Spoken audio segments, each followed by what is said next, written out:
Para este caso lo primero que tenemos que hacer es cerrar los ojos. Ahora vamos a imaginar una red invisible que conecta cada palacio, cada banco central y cada campo de batalla de los últimos 2 siglos. Una red no solo tejida con cables, sino con oro, deuda e información privilegiada. Hay un apellido que al pronunciarse se detiene todo el poder global y se alimenta el fuego de los foros conspirativos. Sí, estamos hablando de los Rothschild. Se dice que son los dueños del sistema, los arquitectos de las crisis y los banqueros de los reyes, pero la verdad es mucho más inquietante que la ficción. No nacieron en cunas de oro ni heredaron un imperio, sino que lo crearon desde las sombras más oscuras de una Europa medieval que los quería invisibles. Ahora, en 2026, que es tan fácil mover dinero de una punta a la otra del mundo como hacer 2 clics a través de una aplicación bancaria en una pantalla o teléfono móvil, es todo muy diferente con como era en la época medieval. Así que para este video vamos a volver unos años atrás, donde el dinero no se movía de esta manera. Es el momento en el que un solo hombre decidió que su familia no solo sobreviviría al caos, sino que sería la dueña del orden. Prepárate porque en este video vamos a desenterrar el origen del escudo rojo, una dinastía que no solo supo hacer dinero en épocas de paz, sino que también en épocas de guerra. Nuestra historia no empieza en una mansión de cristal, sino en un gueto judío de Frankfurt. A mediados del siglo XVIII, este gueto amurallado, húmedo y hacinado, donde la comunidad judía era obligada a vivir bajo leyes humillantes, como por ejemplo que los judíos no podían tener tierras, no podían ejercer las mayorías de oficios de la época, y tenían prohibido salir del gueto después del atardecer o en días festivos. En este entorno asfixiante nació Meyer Emschel Rothschild en 1744. El apellido Rothschild no era un apellido en sí, sino que básicamente significaba Casa del Escudo Rojo, que era la modesta casa donde sus antepasados habían vivido. Meyer comenzó su carrera no como un magnate, sino como un buscador de tesoros en el barro. Se dedicaba al comercio de monedas antiguas y medallas raras. Pero Meyer tenía algo que sus competidores no, y es que él tenía una vista periférica del poder. Se dio cuenta muy rápido que los coleccionistas para los que él conseguía monedas no eran personas comunes y corrientes. Eran príncipes, eran comerciantes con mucho dinero, en fin, eran personas muy importantes. Meyer se convirtió en un experto en numismática y, más importante aún, en un experto en la psicología de la aristocracia. Consiguió acercarse al príncipe Guillermo de Hesse-Kassel, la persona o una de las personas más ricas de Europa en ese momento. Su fortuna venía principalmente de que financiaba ejércitos de mercenarios para otros países, incluyendo a Reino Unido en la revolución o en la guerra por la revolución americana. Meyer no solo le vendía monedas, le ofrecía discreción, eficiencia y una red de contactos que los bancos tradicionales, atados a la burocracia estatal, no podían igualar. La genialidad de Meyer no solo radicó en acumular capital, sino que también en su estrategia sucesoria. Él pensaba que tener un imperio en una sola ubicación lo volvía vulnerable. Vulnerable ante guerras, vulnerable ante sus propios gobernantes, vulnerables a condiciones climáticas adversas que no estuvieran bajo su control. Entonces, usó la estrategia famosa llamada las 5 flechas. ¿En qué consiste esto? Bueno, consiste en como un cuento, es como un cuento, una anécdota, un relato, que dice que una flecha sola se parte fácilmente, pero 5 flechas son indestructibles, 5 flechas juntas. Entonces, en este caso, Meyer tuvo 5 hijos. Estos 5 hijos, él los envió a puntos estratégicos de Europa de la época. Amsel Meyer se quedó en Frankfurt para mantener el control de la casa matriz. Salomón fue enviado a Viena, donde se infiltró en la corte de los Habsburgo. Nathan, el más brillante y agresivo, se instaló en Londres, el corazón financiero del mundo. Karl viajó a Nápoles, controlando las finanzas de los estados italianos. James estableció la rama de París, financiando la reconstrucción de Francia tras la Revolución. Esta fue la primera empresa multinacional de la historia. Tenían ventajas sobre los demás, por ejemplo en la mensajería. Mientras otros bancos tenías que esperar el correo lento estatal que existía en la época, Los Rothschild tenían su propio sistema de mensajería. Este sistema de mensajería no solo era más rápido, sino que tenía mensajes indescifrables. ¿Por qué? Porque ellos hablaban en una mezcla de alemán, hebreo y lenguas locales que si interceptaban este correo y querían hacerse con su información, iba a ser imposible de traducirla. ¿Para qué utilizaban este sistema de mensajería? No solo para mover capital de un lado al otro, sino que para estar al día de las noticias. Había una revuelta en París, en Londres se enteraban mucho más rápido que el propio Estado. Había el resultado de una guerra en cierta parte de Europa. Bueno, los hermanos se iban a enterar mucho antes del comunicado oficial. Y esto, más adelante lo vamos a ver, lo utilizaron muy a su favor, sobre todo uno de ellos. Lo que los Rothschild hicieron fue revolucionar cómo los estados se financian. Antes de ellos, si un rey necesitaba dinero para una guerra, le pedía un préstamo a un banquero local. Si el rey perdía o no quería pagar simplemente, el banquero quebraba. Los Rothschild crearon los bonos internacionales. Estos bonos estaban respaldados por diferentes países, diferentes estados, y le daban muchos beneficios, no solo a ellos, sino que también a sus clientes.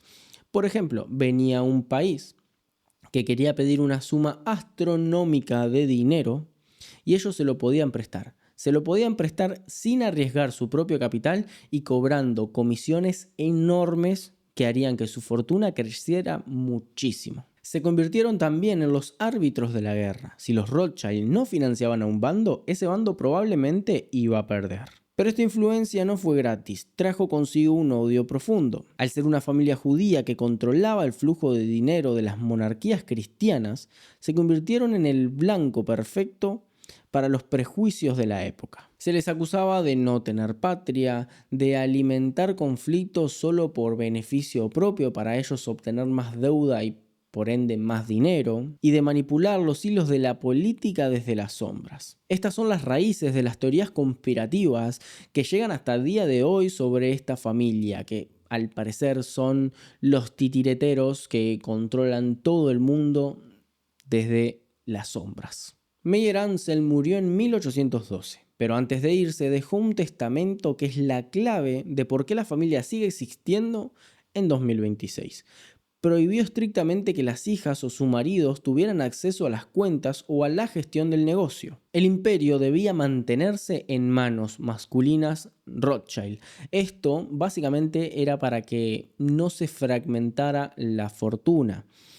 Aparte de todo esto, también fomentó el casamiento entre primos Rothschild para que toda la fortuna y todo el imperio, todo el poder quedara en casa. Meyer no solo dejó dinero, dejó las bases de la regla del comportamiento de la familia en los próximos años y siglos. Unidad, integridad y trabajo. Él sacó a la familia del gueto, pero también les enseñó que el mundo exterior siempre los iba a ver como unos intrusos. Por ende, ellos tenían que ser más discretos, más rápidos y más letales que toda su competencia. Sobre todo, mantener una unión más fuerte que la de cualquier otra familia. Los Rothschild dejaron de ser mercaderes del gueto para convertirse en los banqueros oficiales de la Santa Alianza. Han pasado de vender monedas de cobre a mover lingotes de oro entre naciones en guerra. Pero el verdadero momento que los elevaría a la categoría de mitos vivientes estaba a punto de ocurrir. En una colina embarrada de Bélgica, en una batalla muy famosa que cambiaría todo el mapa europeo, y sí, estamos hablando de la batalla de Waterloo. La noticia de la muerte de Meyer Ansel en 1812 no detuvo la maquinaria. Por lo contrario, fue el combustible para que sus 5 flechas se clavaran con más fuerza en el corazón de Europa. Pero uno de estos hermanos estaba a punto de ejecutar la maniobra más famosa y audaz de la historia financiera. Estamos en junio de 1815. El continente contiene la respiración. Tras años de carnicería, las guerras napoleónicas se dirigen a un enfrentamiento final, en una colina embarrada de Bélgica llamada Waterloo. El destino de las monarquías, el mapa europeo y sobre todo las fortunas más grandes de Europa pendían de un hilo. En Londres, en la Bolsa de Londres, que era el punto neurálgico económico de toda Europa en ese momento, era un hervidero de nerviosismo. Nadie sabía lo que podía llegar a pasar. Por un lado, si Napoleón ganaba, Reino Unido se iba al subsuelo. literalmente iban a estar muy mal. Si Wellington ganaba, por lo contrario, se iban a convertir en una potencia mundial indiscutible. Así que Nathan Rothschild desplegó su ejército, en este caso, de mensajeros. Mientras los generales estaban peleando, se estaban movilizando, él ya tenía a los mensajeros pronto para mover la información lo más rápido posible. De esta manera, él logró que un mensajero le traiga la información de que Napoleón había perdido la batalla. Esta información se la trajo un día antes que los canales oficiales militares. ¿Qué hizo con esta información? ¿Salió a festejar? No. Básicamente lo que hizo fue volver a su columna en la Bolsa de Valores de Londres con una cara interpretando un papel de teatro, por decirlo de alguna manera, y lo que hizo fue empezar a vender como loco todos sus activos. Esto causó un efecto dominó, que las otras personas de la bolsa vieron que el tipo que tenía la información más rápida y más privilegiada de todo el mercado, uno de los inversores o accionistas más importantes de la bolsa, estaba vendiendo todo. Por ende asumieron que Wellington había perdido, que Napoleón había ganado, y empezaron a vender todo lo que tenían. Todos sus activos de la bolsa lo entraron a vender en ese mismo momento. Llegó a un estado crítico donde las acciones de todo estaba por los suelos, valía literalmente miserias.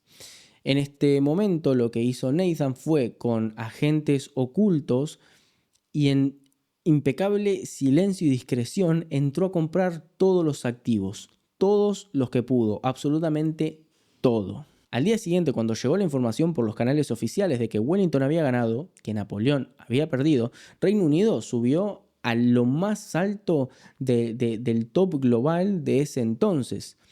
Pero con él subió también Nathan Rothschild, quien de la noche a la mañana se convirtió en la persona más rica de Europa. Y no solo eso, su poder ahora no solamente era económico, sino que su poder era político, porque había obtenido una deuda soberana. Aunque el mito de Waterloo ha sido debatido por historiadores, algunos dicen que la ganancia no fue tan súbita, sino el resultado de años de financiar al ejército. Lo que es innegable es que los Rothschild inventaron la logística financiera de la guerra. Durante el conflicto, Nathan logró algo casi imposible: mover lingotes de oro desde Londres hasta España y Portugal, donde se encontraba el ejército de Wellington. Estamos hablando que el tipo estaba moviendo lingotes de oro por Europa, una Europa tomada totalmente por el bando contrario, el bando de Napoleón. Pero nos preguntamos cómo logró hacer esto. Bueno, básicamente por su red de mensajeros y porque eran hermanos. Estas 5 flechas eran 5 puntos estratégicos donde ellos podían mover y hacer sus gestiones. No dependían de nadie más, eran un ente totalmente independiente a cualquier otra cosa y lograron hacer esta gran hazaña que, sin miedo a equivocarme, dio el resultado de Waterloo, ya que empezaron a llegarle lingotes de oro, empezó a llegarle financiamiento al ejército de Wellington, que sin ese financiamiento no hubiesen podido pelear de la misma manera. No eran franceses ni británicos, tampoco alemanes, eran los banqueros de la victoria. Entendieron antes que nadie que el poder real no reside en quien tiene más soldados, sino en quien puede pagarle durante más tiempo. Al finalizar las guerras napoleónicas, la familia no solo había sobrevivido, sino que se habían vuelto indispensables para la reconstrucción de Europa. En la paz de 1815, los Rothschild entraron en la Edad de Oro. Fue el siglo de estas 5 flechas y crearon un concepto muy conocido que se llama la soberanía financiera. ¿De qué trata esto? Bueno, esto trata de que si alguien quería construir un ferrocarril en Brasil, una mina de oro en Sudáfrica o canales en Egipto, sí o sí tenía que pasar por la mesa de esta familia. También se convirtieron en los arquitectos de la paz europea. ¿Por qué? Porque en este momento a ellos no les servía tanto estar en guerra. La guerra consume recursos y ellos querían acumular. Entonces, totalmente lo contrario. Entonces, pudieron de cierta manera controlar ciertos conflictos que había en Europa. ¿De qué manera? Bueno, con dinero. Porque si los reyes tenían cañones, tenían armamento, tenían dinero para poder pelearse, se iban a pelear. Ahora, si los Rothschild cortaban el crédito, no había cañones, no había presupuesto, no había dinero, no se podían pelear y iban a tener que resolver sus diferencias de otra manera. Esta capacidad de chantaje pacífico es la que alimentó la idea de que eran un gobierno en la sombra, un poder invisible que dictaba las fronteras desde sus escritorios en Londres y París. A medida que avanzaba el siglo XIX, los Rothschild perfeccionaron su arte de la discreción. A diferencia de otros magnates de la época que hacían alarde de su dinero de manera vulgar, los Rothschild tenían un perfil mucho más bajo. Nathan tenía una frase que se hizo muy conocida, que era: el hombre que controla la emisión de dinero de una nación no necesita preocuparse por quién hace sus leyes. Esto de mantenerse un paso atrás del trono, pero susurrarle al oído las cosas que tiene que hacer el monarca, es algo que hasta día de hoy fomenta las conspiraciones de que controlan el mundo a través de las sombras, no estando en el foco de atención, pero sí controlando a lo que está en el foco de atención. Sin embargo, este éxito estratosférico tuvo un precio. Al ser una familia judía en una Europa que todavía arrastraba prejuicios medievales, su ascenso fue visto con una mezcla de admiración y terror. Se convirtieron en el centro de todas las caricaturas antisemitas de la época, representados como pulpos que abrazaban el globo terráqueo o como demonios que manipulaban las bolsas de valores. El mito de Waterloo, real o exagerado, se utilizó para pintarlos como parásitos que se enriquecían con la muerte de los soldados. Pero para los Rothschild el ruido exterior era irrelevante mientras la familia continuara unida. Siguieron el testamento de Meyer al pie de la letra, manteniendo el poder o la riqueza o el imperio o el patrimonio exclusivamente en manos masculinas de la familia Rothschild. Con el tiempo también consolidaron su presencia en cada avance tecnológico de la era industrial. Financiaron el ferrocarril francés, las minas de diamantes de De Beers y la compra del canal de Suez para el Imperio Británico. Eran literalmente los dueños del siglo XIX. A este punto, los Rothschild han pasado de ser banqueros de guerra a ser los guardianes de la estabilidad financiera mundial. Han demostrado que la información es más valiosa que el oro y que la deuda es la cadena más fuerte que existe. Han conquistado mercados, han doblegado reyes y se han convertido en los monarcas financieros de toda Europa. Pero ¿qué hace una familia cuando tiene absolutamente todo el dinero del mundo? Bueno, esto se traduce en un estilo de vida extravagante, sumamente costoso y que llama muchísimo la atención. Cuando el poder deja de ser una cuestión de supervivencia y se convierte en un estado absoluto de la existencia, el dinero ya no se gasta, se exhibe como una forma de arte. Tras conquistar las bolsas de valores y financiar las fronteras de Europa, los Rothschild decidieron que el mundo no solo debía deberles dinero, sino que debía admirar su estampa. Así nació lo que los historiadores del arte llaman el estilo Rothschild, una amalgama de opulencias desmedida, oro, terciopelos, mármol y las colecciones de arte más privadas y exquisitas que el ojo humano haya visto jamás. Pero no se trataba solo de lujo, como todo en esta familia, sino que básicamente lo que hacían era una manera de demostrar que ellos eran los que tenían la pomada, que ellos eran la nueva aristocracia. Construyendo castillos que dejaban en ridículo a los de los propios reyes, ellos mandaban un mensaje. Este mensaje era: nosotros somos la nueva aristocracia, nosotros somos los que mandamos. Y no lo hacemos con una espada, con la guerra, con el poder como todos lo imaginamos, sino que lo hacemos con el balance contable y con el dinero. A lo largo del siglo XIX y principios del XX, la familia erigió monumentos a su fortuna por toda Europa. En Inglaterra, Ferdinand de Rothschild construyó Waddesdon Manor, una mansión de estilo renacentista francés en medio de la campiña inglesa, que parecía un trozo de Versalles transportado por arte de magia. El barón James Rothschild en Francia construyó una propiedad tan grande y tan vasta que el propio emperador Napoleón III, cuando la visitó, exclamó con envidia que un rey no sería posible jamás de permitirse algo así. Solo era capaz un Rothschild. Estos lugares no eran solo casas, eran centros neurálgicos de la influencia donde se decidían los destinos de las industrias del vino, del ferrocarril, entre banquetes de 10 platos y vinos de sus propios viñedos, como el legendario Château Lafite, o como se diga. Pero toda esta acumulación de belleza y esplendor estético palidense ante el evento que, décadas después, cimentaría su fama como los supuestos titiriteros del orden oculto. El baile surrealista de los Rothschild de 1972. Imagínate por un momento que te llega una invitación, escrita al revés. O sea que básicamente la única manera que tenés de leerla es ponerla frente a un espejo. El lugar, el Château de Ferrières. La anfitriona, Marie-Hélène de Rothschild. El código de vestimenta, lazo negro, vestidos largos y cabezas surrealistas.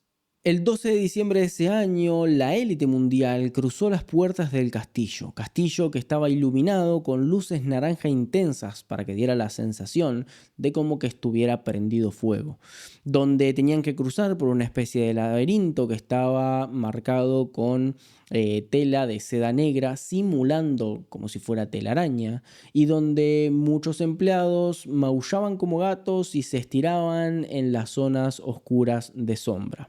Entre los asistentes estaban Salvador Dalí, Audrey Hepburn y la baronesa Bridget Bardot, pero nadie eclipsaba a la propia Marie-Hélène, que recibió a sus invitados portando una cabeza de ciervo gigante cuyos ojos estaban hechos de diamantes reales y que parecía llorar lágrimas de brillantes. Este baile no solo fue una fiesta de disfraces, sino que fue una puesta a punto del poder que tenía esta familia en este momento y también una mezcla del esoterismo de la época y el surrealismo. Había muchas cosas extrañas. Fotos que se filtraron años después nos permitieron ver cómo había invitados con cabezas de espejos que reflejaban la cara de los demás que se le acercaba, cómo había mujeres con sombreros que eran jaulas de pájaros vivos, o también hombres con cabeza de pájaro, cómo la comida se sirvió sobre maniquíes que simulaban cuerpos humanos y los platos estaban diseñados como para que parecieran partes también del cuerpo. Para los Rothschild era una celebración del arte y de su amistad con Dalí. Para el resto del mundo y especialmente para los teóricos de la conspiración, que descubrirían estas fotos décadas más tarde en internet, fue la prueba definitiva de que la familia pertenecía a una secta de Illuminatis, que celebraba rituales oscuros y macabros detrás de sus muros blindados. El contraste entre la elegancia extrema, el mito de la familia y lo surreal y perturbador de estos disfraces creó un aura de misticismo y de teorías conspirativas que, fiel a su estilo, la familia nunca desmintió, nunca le dio voz a eso, básicamente. Esto evidentemente alimentó su mito sobre la omnipotencia de la familia. Pero detrás de la fiesta surrealista y los castillos había una realidad que cambió la cultura europea. Los Rothschild no solo conexionaban arte, salvaban el arte. Durante las guerras y crisis del siglo XX, muchas de las obras que hoy cuelgan en el Louvre o en la National Gallery de Londres sobrevivieron gracias a los Rothschild. Ellos las compraban o las escondían en sus propiedades. Se convirtieron en filántropos casi a nivel estatal, financiando expediciones arqueológicas, construyendo museos o también hospitales. Sin embargo, este estilo de vida tan expuesto y a la vez tan cerrado sobre sí mismo generó una paradoja. Cuanto más arte acumulaban y más castillos construían, más sospechosos se volvían ante los ojos de una población que veía en su riqueza algo sobrenatural o maligno. La familia vivía en una burbuja de elegancia y perfección, mientras afuera, cada vez más, se empezaba a cuestionar su riqueza, su influencia y su poder.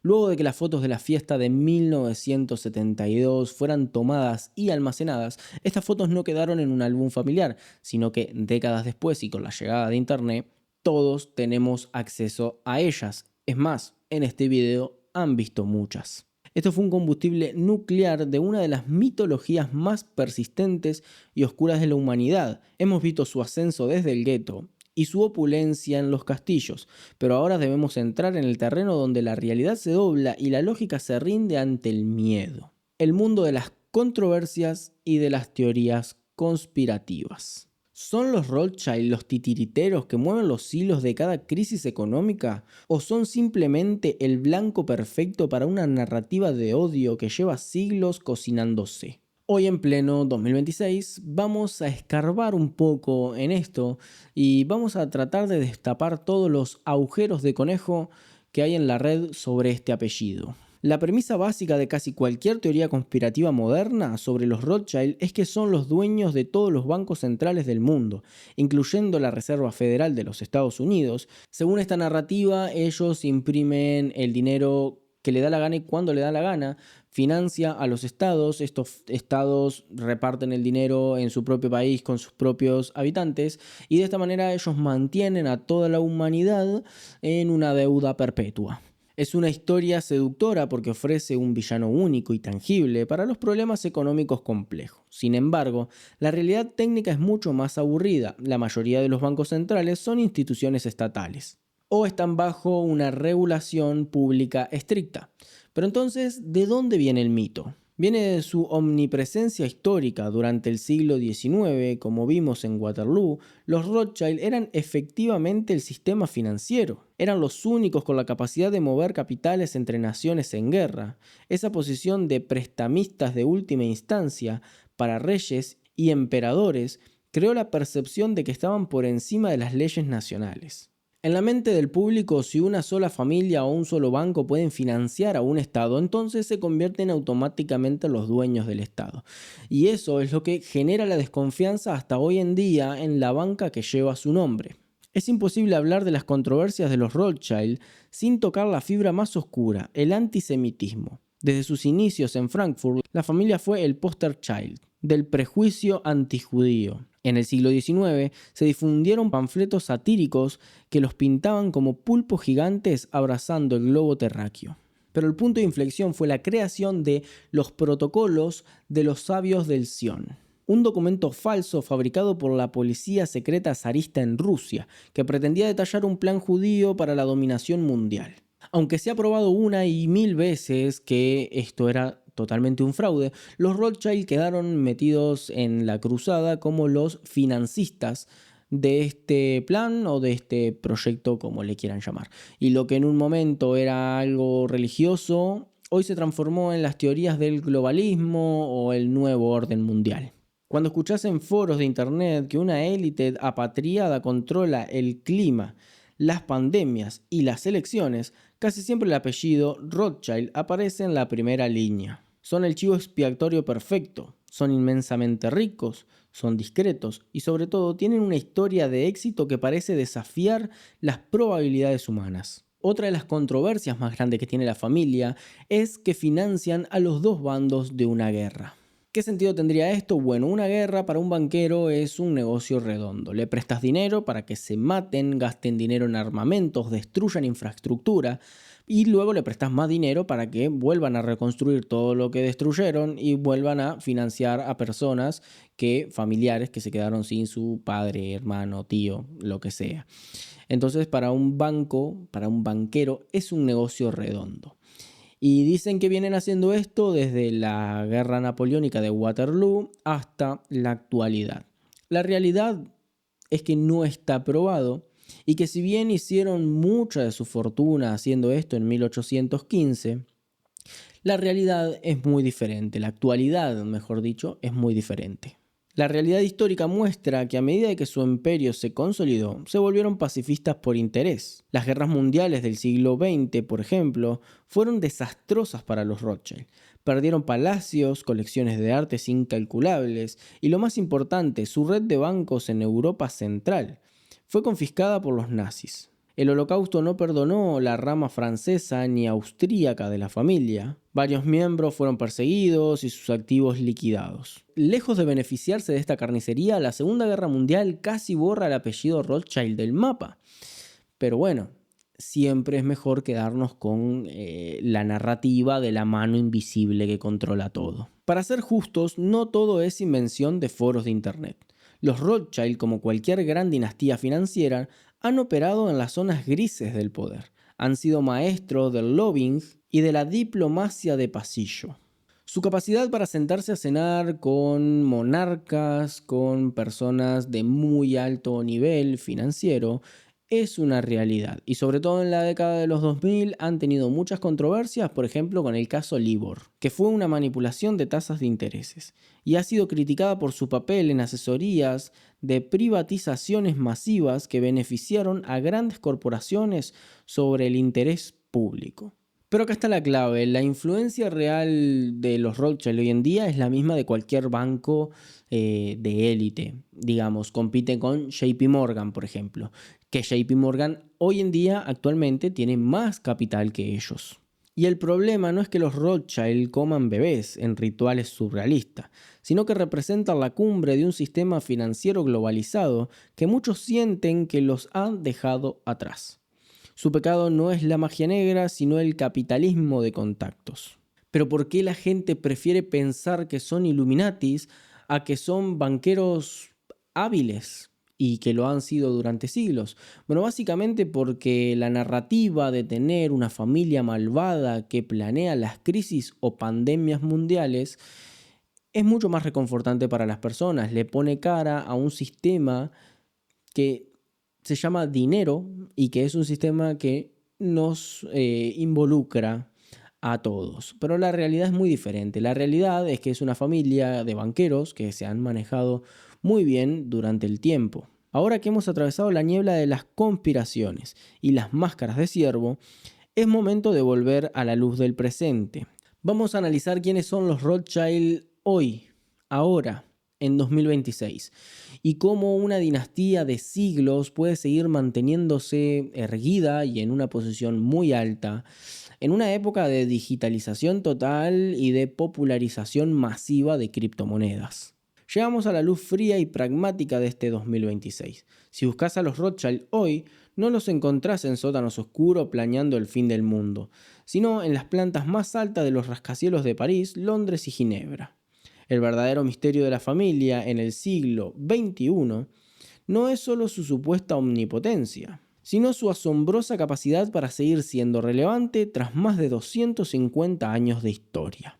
Mientras otros imperios familiares como los Vanderbilt y los Astor se diluyeron con el paso de los años, los Rothschild perfeccionaron el arte de la invencibilidad. Cómo funciona la maquinaria de las 5 flechas. En la era de la inteligencia artificial, las criptomonedas, la banca verde, y por qué, a pesar de lo que digan las listas Forbes, su influencia sigue siendo una de las más sofisticadas del planeta.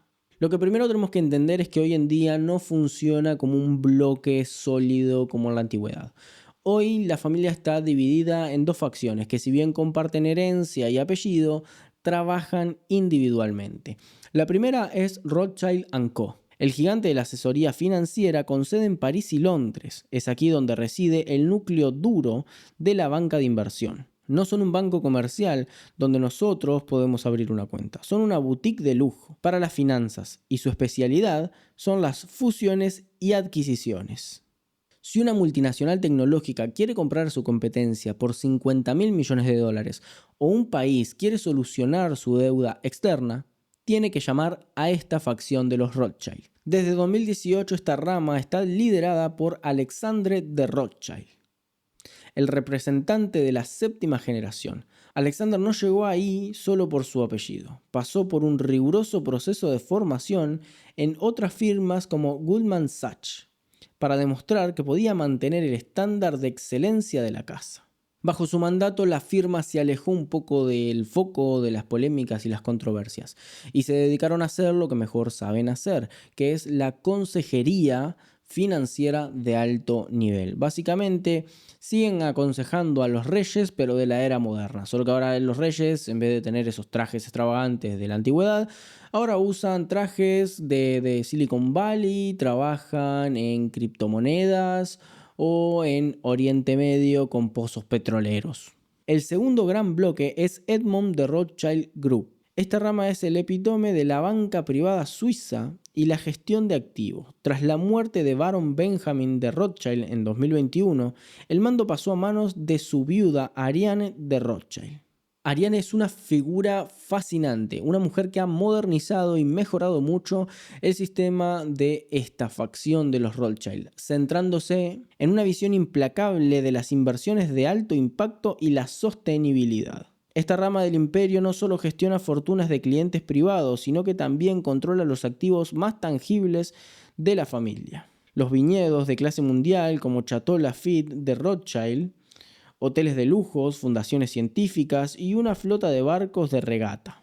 Ariane ha dejado claro que los Rothschild de la actualidad no vienen del pasado con un pensamiento retrógrado, sino que los Rothschild se adaptan y hoy en día invierten en sostenibilidad, en cuidar los océanos, en biotecnología, en tecnología agrícola y en todo lo que se te pueda ocurrir que se invierta actualmente. Vos pensás en un activo que podés invertir actualmente, bueno, Ariane Rothschild seguramente está metida ahí. Pero una de las preguntas que más se acumula en Internet es ¿dónde está la fortuna? Y si son tan ricos, tan importantes como se dice, ¿por qué no aparecen en el número 1 de la lista de Forbes? Bueno, básicamente esto pasa por la estrategia de la familia, desde Mayer Rothschild, que era la fragmentación de la riqueza.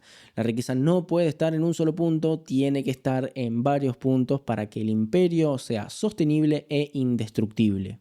A diferencia de figuras como Elon Musk o Jeff Bezos, cuya fortuna está concentrada y es pública a través de sus acciones en bolsa, la riqueza de los Rothschild está repartida entre cientos de herederos y estructurada a través de una red opaca de fideicomisos, fundaciones y participaciones privadas.